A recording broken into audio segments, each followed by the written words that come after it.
Hey there, guys. Thanks for tuning in and joining us. You're tuned right into the Hidden Entrepreneur Show. I am your host, Josh Carey. Our guest today has been in pursuit of the American dream for quite some time, having started his first company when he was just 22 years old. My goodness, if I only began to tell you what I was doing at that age. He went on to build and sell several multi-million-dollar technology companies. Wow.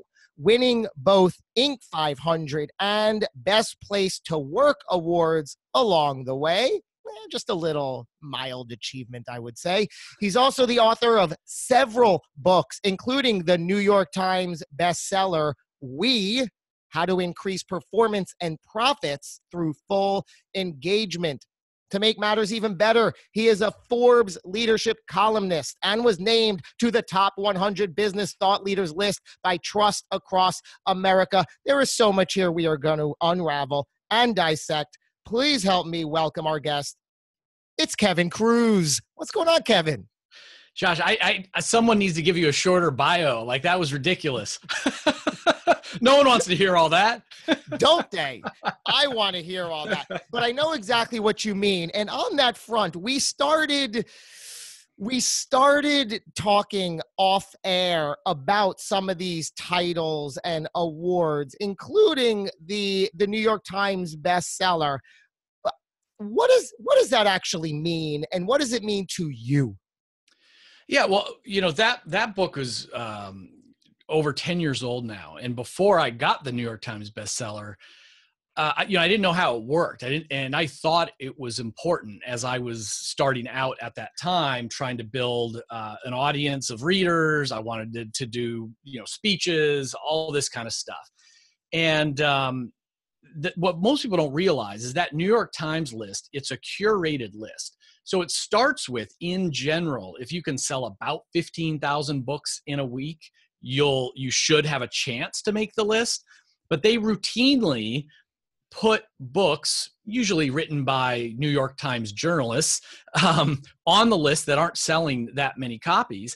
And they routinely reject books that sell way more than 15,000 copies a week because they don't like the subject or the background of the author, or if they're an independent publisher, they're sort of biased against them. And it's, I have no, they can do what they want. Like, I'm not hating on them. It's just the reality. It's, they've talked about what goes into that list, and it's not an automatic thing. And so, first of all, that's, I suggest to people, just don't worry about making that list because it's out of your control. You sell as many books, you help as many people as you can, and then whatever happens. You can't force it on that list.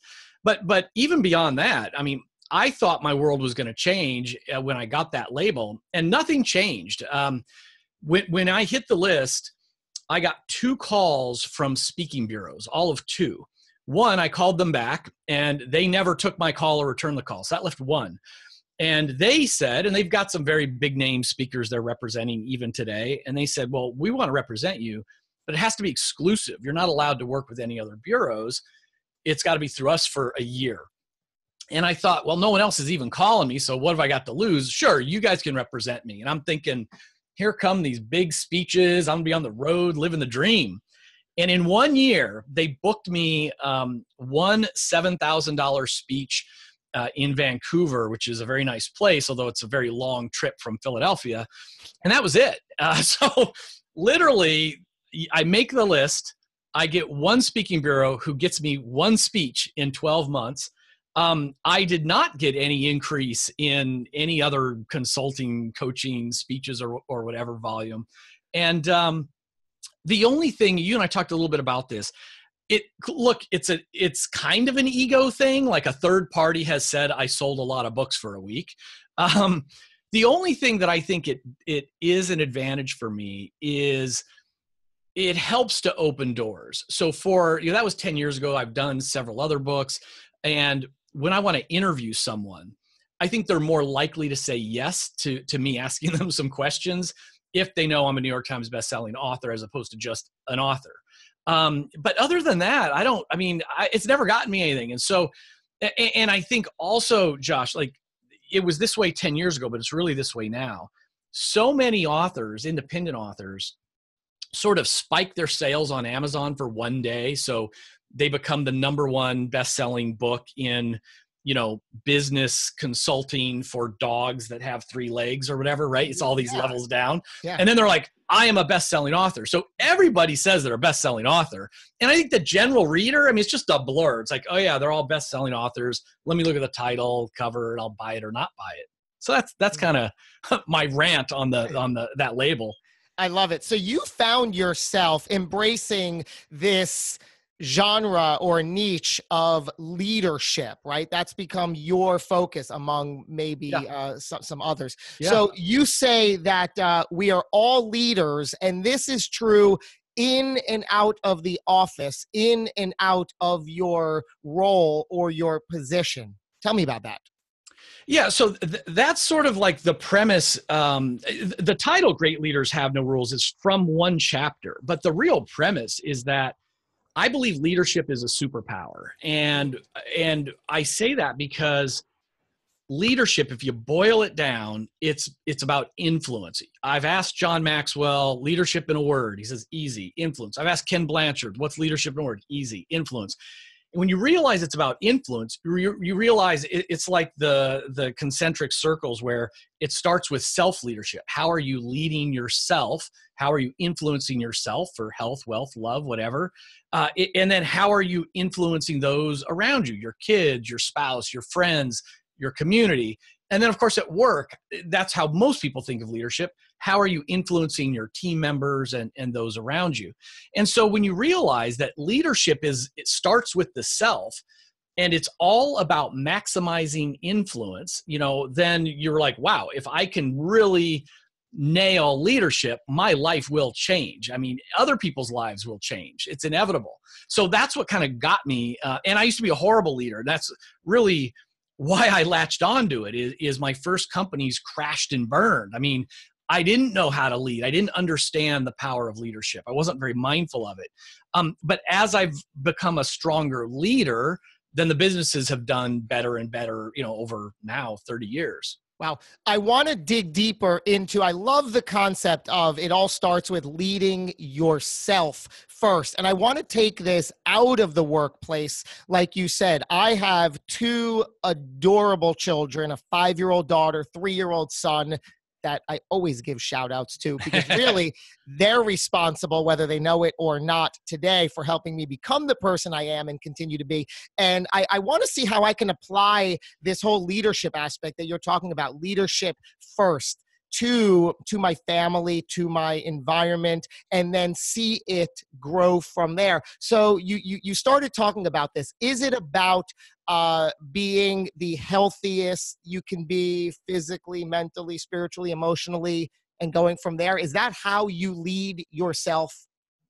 Well, so in terms of, leading yourself, it is definitely,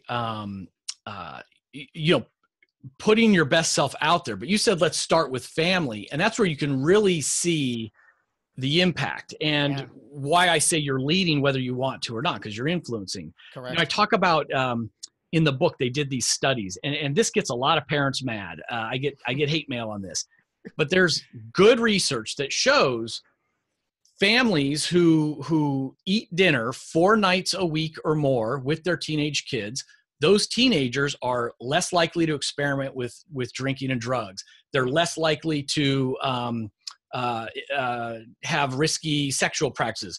They're less likely to drop out of school, like all these negative things.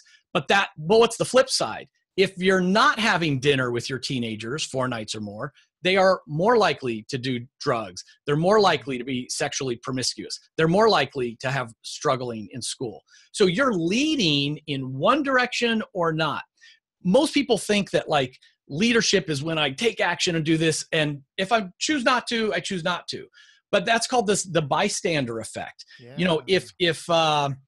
If you're in a school and there's a bully, you could lead and say, hey, stop doing that. That's not cool. And research shows that bully is less likely to do it again. But if you choose to say nothing, if you act in the form of silence, I am I am choosing to be silent, you're influencing the bully to keep doing it. So you're influencing no matter what. And so at home, you need to think about, okay, and again, there's no judgment. Nobody's perfect. I'm a single dad, 3 kids. I'm not perfect. But you have to realize, if you're home for dinner, as an example, there's a positive effect. If you're not, there's a negative influence on that. And there's all these other ways that you influence, your kids, your spouse, et cetera. You have these 10 contrarian principles. Great word. I've always known the word. I'm like, let me Google this. What exactly does contrarian mean? Right. I'm like, I think I know what it means, but what does it mean? It means against popular belief. So you have these 10 contrarian principles of leadership that you debunk. And I want to go through just one of them now, and then I want to dig into your childhood and upbringing, because I know from our brief chat, it's fascinating. And, it's helpful for everybody listening. But first, one of the principles you debunk in the book, Great Leaders Have No Rules. I love this one. Be likable, not liked. That's something you can really sit with for a minute. Be likable, but not liked. Yeah. Sir? So Josh, I knew you'd pick this one out because of all the work you're doing around self-worth, self-identity, and all of this. Like, that's exactly the heart of this chapter. And this was probably my greatest failing through most of my leadership journey. So for the longest time, I had a need to be liked. We all want to be liked. Like, hey, it's good to be liked. That's my story. Yeah. I had a need to be liked. And as you know, and as you talk about, this comes from a need for external validation. That usually comes, from other psychological things where we have low self-worth or our personality style. We're seeking validation. Now, when you need to be liked, that's not healthy. So all of a sudden you're going along with a crowd that you shouldn't be, or you don't want to stand out and do unique, great, different things because you're afraid of rejection.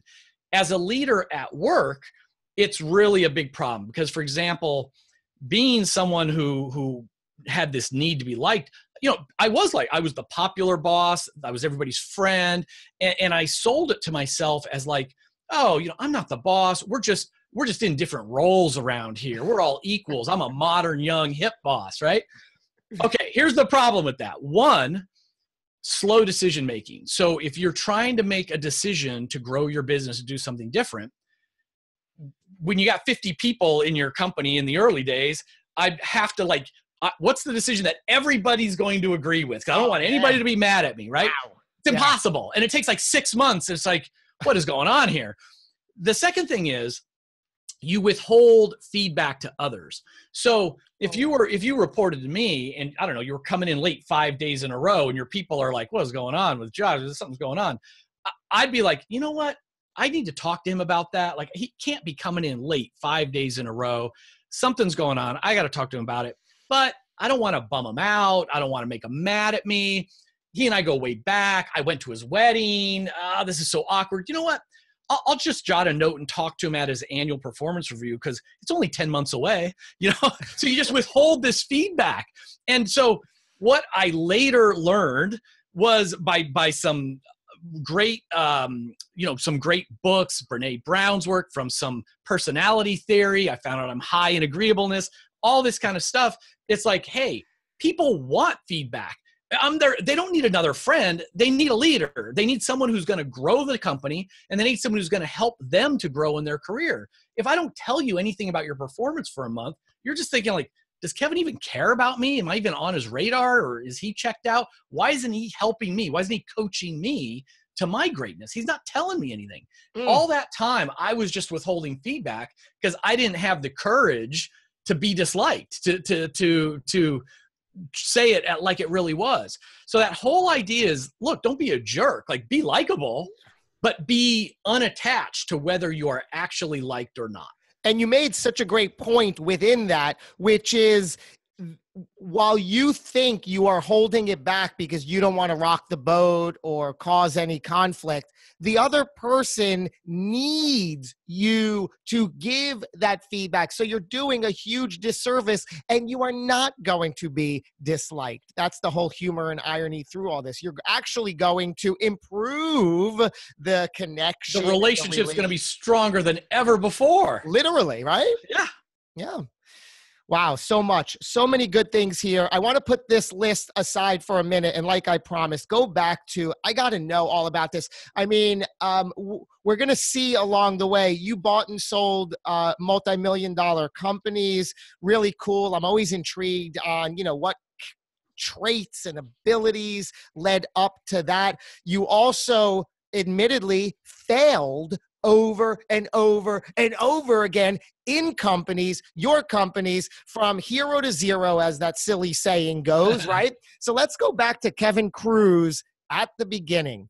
Help us see that picture. What was life like growing up for you, Kevin Kruse, as a young child? Well, yeah, and I'm glad you asked, because I literally remember the day that my life changed and I started self-leadership and had decided to become an entrepreneur. I was about 10 years old, and my father had his own dreams to be an entrepreneur, and he tried some things that didn't work out, and then he actually bought a business, made pool tables of all things, and I could tell, I knew things weren't going well. There were a lot of signs of that, but I didn't realize how bad they were. And I grew up in Southern California, so it was a sunny day. I'm tossing an orange Nerf football with my friend Roy in the front lawn. This Corvette comes pulling up to the curb, and we weren't dirt poor, but there were no Corvettes in our neighborhood. Let's put it this way. And we thought, oh, this guy must be lost, right? And a big guy gets out, and I'm thinking he's going to ask for directions. Dark suit, tall. He's wearing mirrored sunglasses like, cops like to wear. And this is a weird one. He only had one arm. His other sleeve was like pinned up. So now I'm a 10-year-old boy. This guy comes out of this car. It's like, to me, he was like a villain out of a James Bond movie, right? It's like today I wouldn't think anything of it, but it was crazy then. And he walks up and he says, does John Kruse live here? That's my dad. And I said, yeah. And he said, is he home? I said, no. And then he leans way in. I'm like looking at my reflection in his glasses. And he says, are you sure he's not home? I said, no, he's not home. Right. And he like juts his business card at me. He's like, tell him to call me. He had better call me. And that night, my dad comes home and he's just like having a cup of coffee sitting at the table by himself. And I tell him about the scary one-armed man, give him the card. And he just tosses the card down. He doesn't say anything.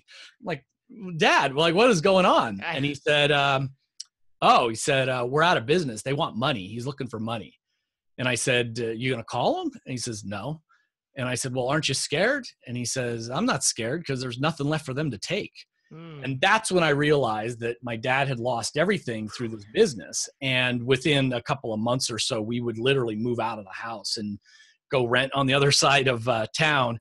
But that night, Josh, that was the night I had this little red journal, and I just scrawled in it. I said, I don't care what it takes, but when I grow up, I'm going to have a lot of money. And it's kind of a funny saying, but it wasn't about like greed is good, I'm going to have a sports car and all that. It was about, I am never going to have a one-armed man throw me out of my house again. So, and that was literally before that day. I mean, it sounds weird, but I mean, I was drinking whiskey and getting high in the 3rd grade, the 4th grade. I had older sisters that were doing those things and worse, and were running away. And I probably would have pursued their footsteps.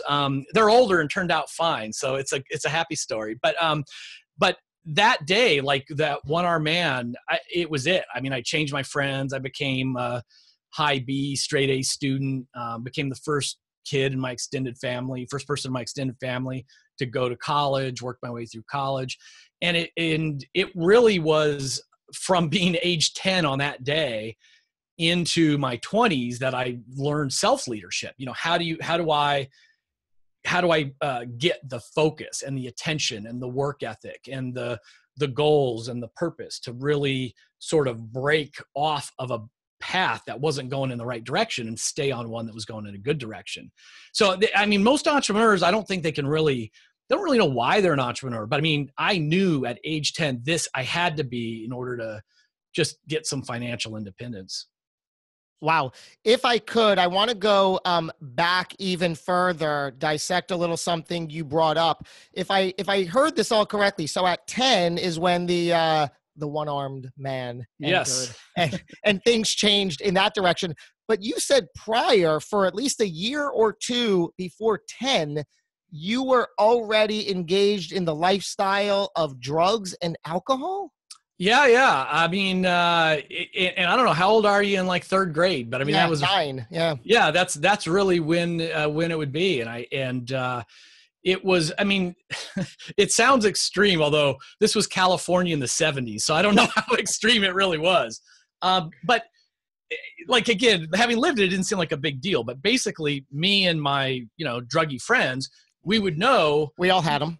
Whose parents were the drug dealers and whose parents were away for the weekends. We just go steal their drugs out of the bedroom or whatever it was. Or the druggy boyfriend of the neighbor girl. And so when he was in with his girlfriend, we'd jump into his van and raid his van or whatever. So yeah, that was all at a pretty young age. I mean, when my friends started experimenting with stuff in college, it was like, you guys are like 10 years too late. You college kids today. College kids. Wow. So what were you now you're on the straight and narrow path here. What were you going to college to pursue, right?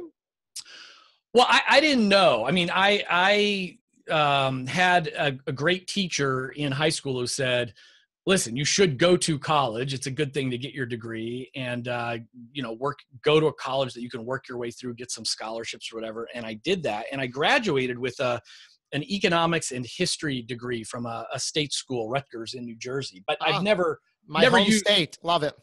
Oh, there you go. Yeah. There you go. Yeah. So, but I never I never directly used those degrees. I think it's good. Like history taught me analysis and how to write, economics taught me about supply and demand and econ 101 and how the world works a little bit, but I never really used it in my jobs, careers, whatever. So at 22, it is said that you started your first company. What was that company? So that company, graduated from college, and a college friend, Wayne, we immediately started our first business, and we had no money, but I had a credit card. And so it's funny. I didn't have enough money for both an office and an apartment. And back then, like working from home wasn't cool. Like nobody did it. This is 30 years ago. And so I did the logical thing and I got the office, and I literally, there was this office condos, like, a little, a whole bunch of little buildings. And I literally knocked on every door and asked every person, hey, do you got like a spare office you'd rent me cheap every month? Wow. And there was an accounting firm that had this, 2-story building and I don't know, maybe 20 workers there. And they're like, matter of fact, we do have a little 10 by 10 office upstairs. We'll rent you cheap. Now, what they didn't know is that I lived there. So for a year, I worked 365 straight days, holidays, weekends, birthday, and every morning I'd wake up at like 5 a.m. to get out of there before they showed up. So I didn't want them to know I was living there. I'd drive to the YMCA to take my shower. Wow. And you know what's weird, Josh? I never once worked out while I was at the YMCA. Why I didn't at least get a good workout in, it wasn't about that. I took a shower in that horrible, awful place. Stopped, would grab coffee, breakfast, and then I'd show up at work, like an early riser, right around 7 o'clock, 6:45. Wow, Kevin's in early again, And then I'd work till midnight, pull my pillow out of my filing cabinet. I had no customers, so I had no files. And I would just sleep under the desk until 5 a.m. I did this for a year and then went bankrupt. Wait, what was that business? So the business, it was called ASP. It was a software company that we started trying to program. Like there was the very first Price is Right computer game for, back then, desktop computers. We built it. We built that little Price is Right game. So it was a game company.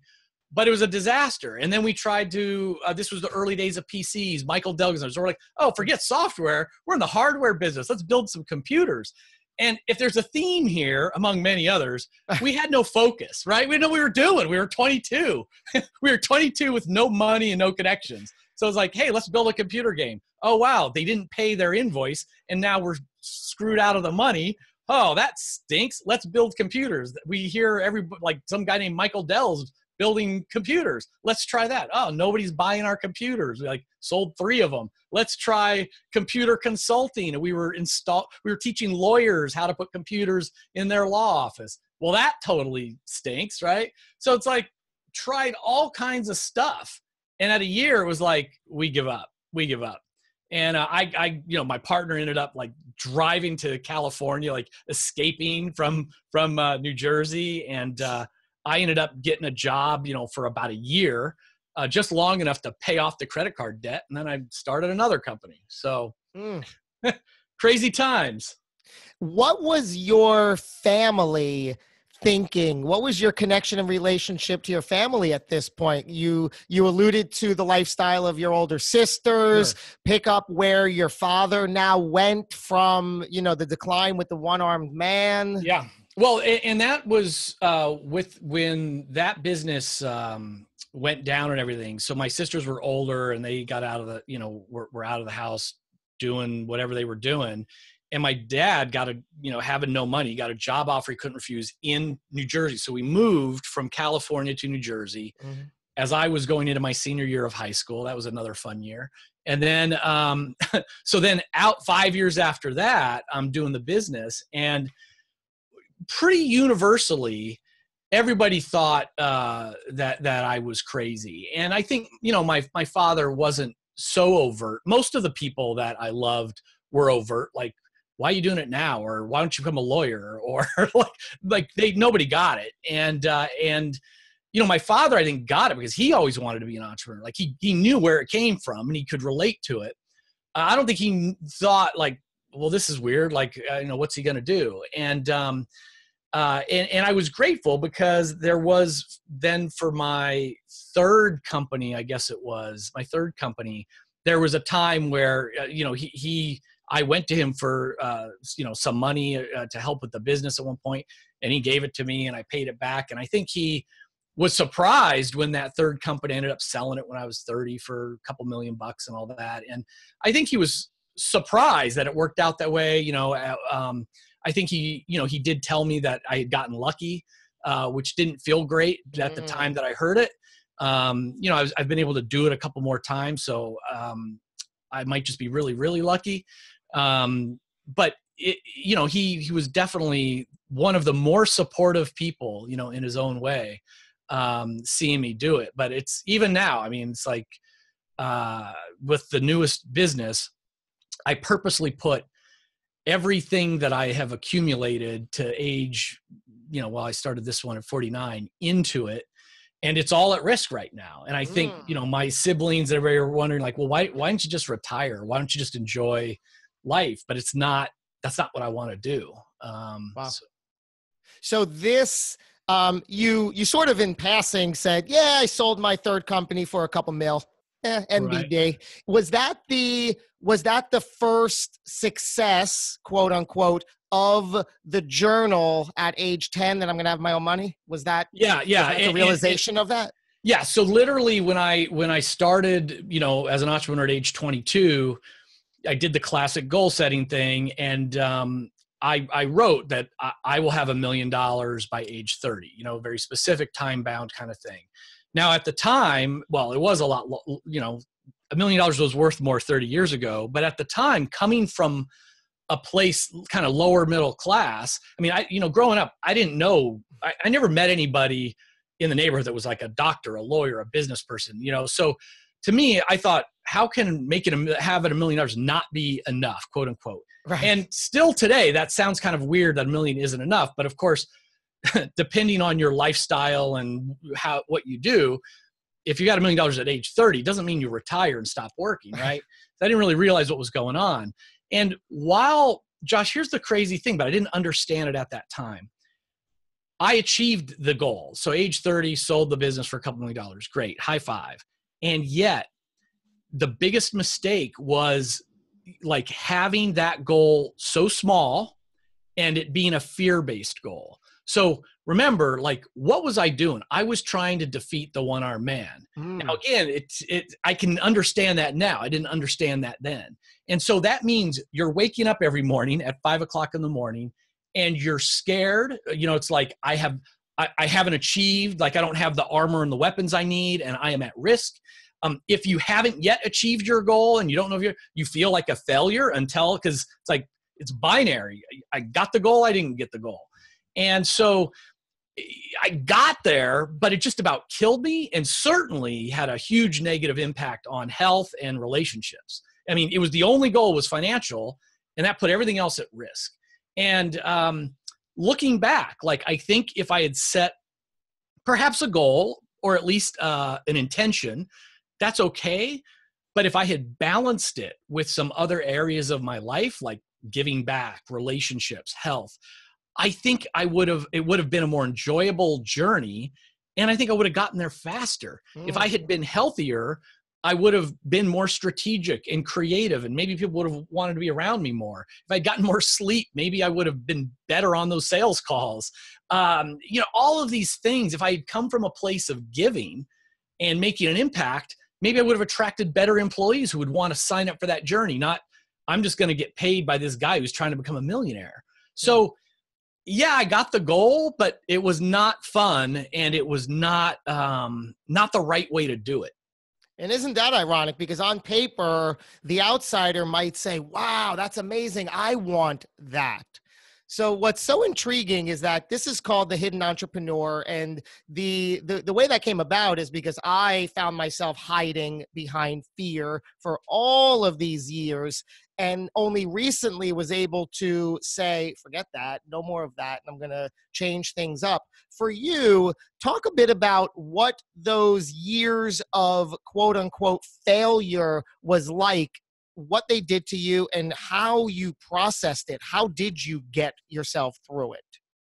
Yeah, I think, the early years of literal failure, like the businesses made no money, and then I finally shut them down when I couldn't borrow any more money somewhere.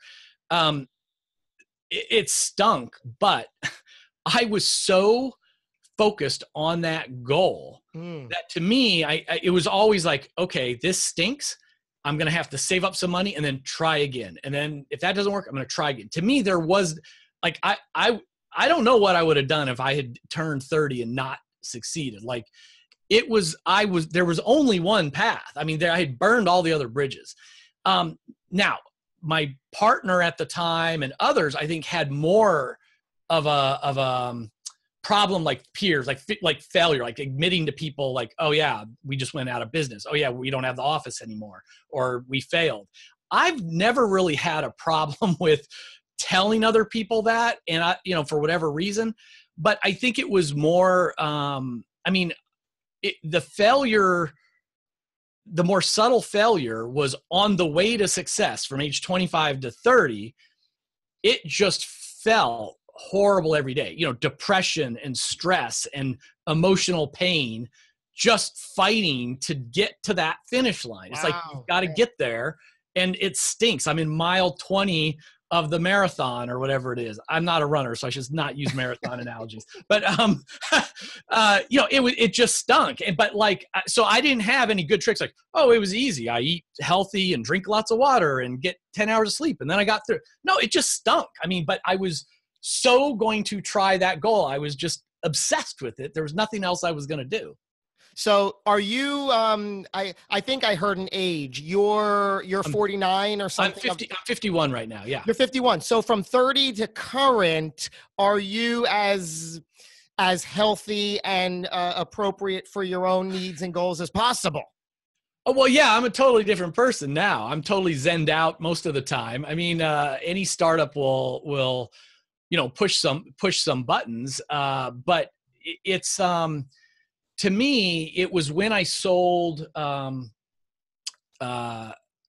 had sold a company about 10 years ago, and Now we talk about leadership. So there's, self-leadership that I got at age 10 to 20, like, okay, now, and even to age 30, like it was pushing through in the hustle.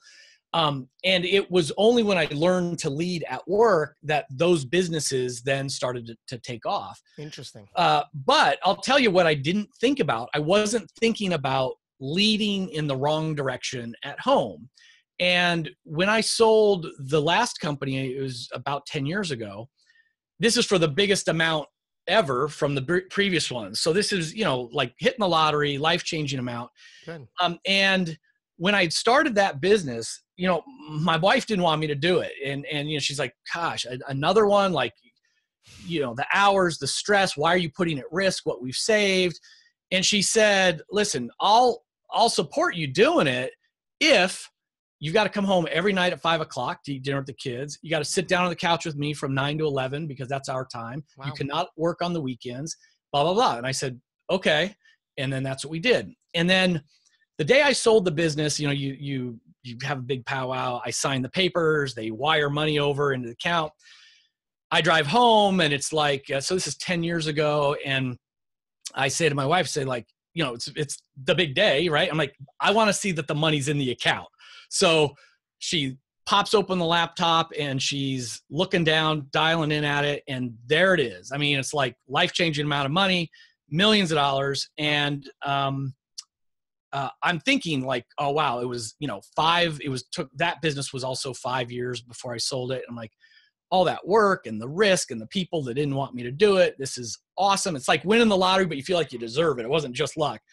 And then she says, I could take half, leave you tomorrow, and never work another day the rest of my life. And then she laughed. And I thought, I laughed, but I'm not, it's just a weird joke to be thinking on a time like this.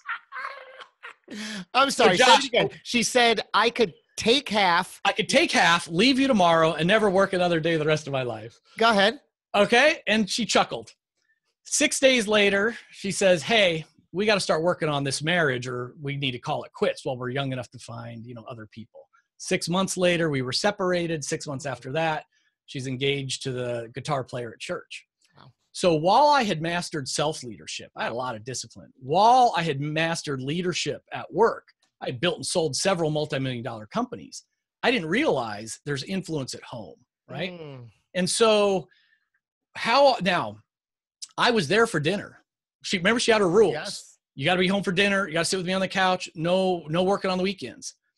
And so I was following the rules. This is part of why great leaders have no rules. I was following the rules, but when I was sitting on the couch and we're watching Dancing with the Stars or whatever, was I truly there? Physically, I was there on the couch.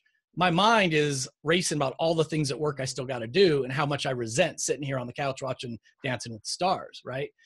When I wouldn't work all weekend and hang out with the family and everyone would go to bed at, Sunday at 10 o'clock, I would work Sunday at 10 till Monday at 8 because I had a lot of work to do. And so my health and other things were impacted.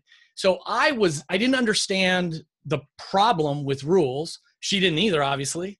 And I was not leading for those prior 5 years. Now, but listen to this. So then we get divorced. I'm now, single dad with 3 kids. And now I understand the leadership is influence at home, and I'm influencing my kids, every day by what I do and by what I don't do, by what I say and by what I don't say. And when it comes to rules, now my kids are grown now. The 2 oldest are in college. My son's in high school. They're angels, knock on wood. I mean, I'm very blessed, but I've never had a rule. They've never had a curfew. And the problem with rules is that every time I bump into a rule that you've put in place, it becomes your company, not my company. It becomes your household, not my household. Rules get in the way of conversation. Rules get in the way of relationship. Rules get in the way of shared values. So while I've never had a rule to my kids, like you have to be home by 10 p.m. as a teenager, or whatever it is, what I would have is a conversation like, hey, I know you're going to this party tonight. When do you want to come home? Well, Dad, we're thinking about this time. And I would say, okay, well, listen, I'm asking because first of all, I love you to death. I'm going to worry about you when you're out late. I'm not going to be able to sleep until you're home, and your brother's got a really early basketball game I need to get him to, so I have to get up early. So, and then they'll say, all right, we'll be home no later than 11. All right, fine. Whatever it is. It's a conversation that builds the relationship.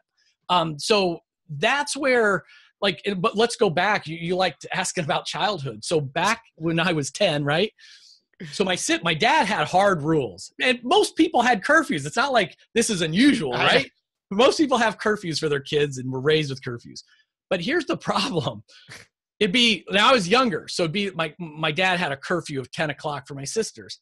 Well, around 9:45, I'd see my dad starting to get agitated. By 9:55, he's pacing and telling my mom he knows they're going to be late. It's already in his head.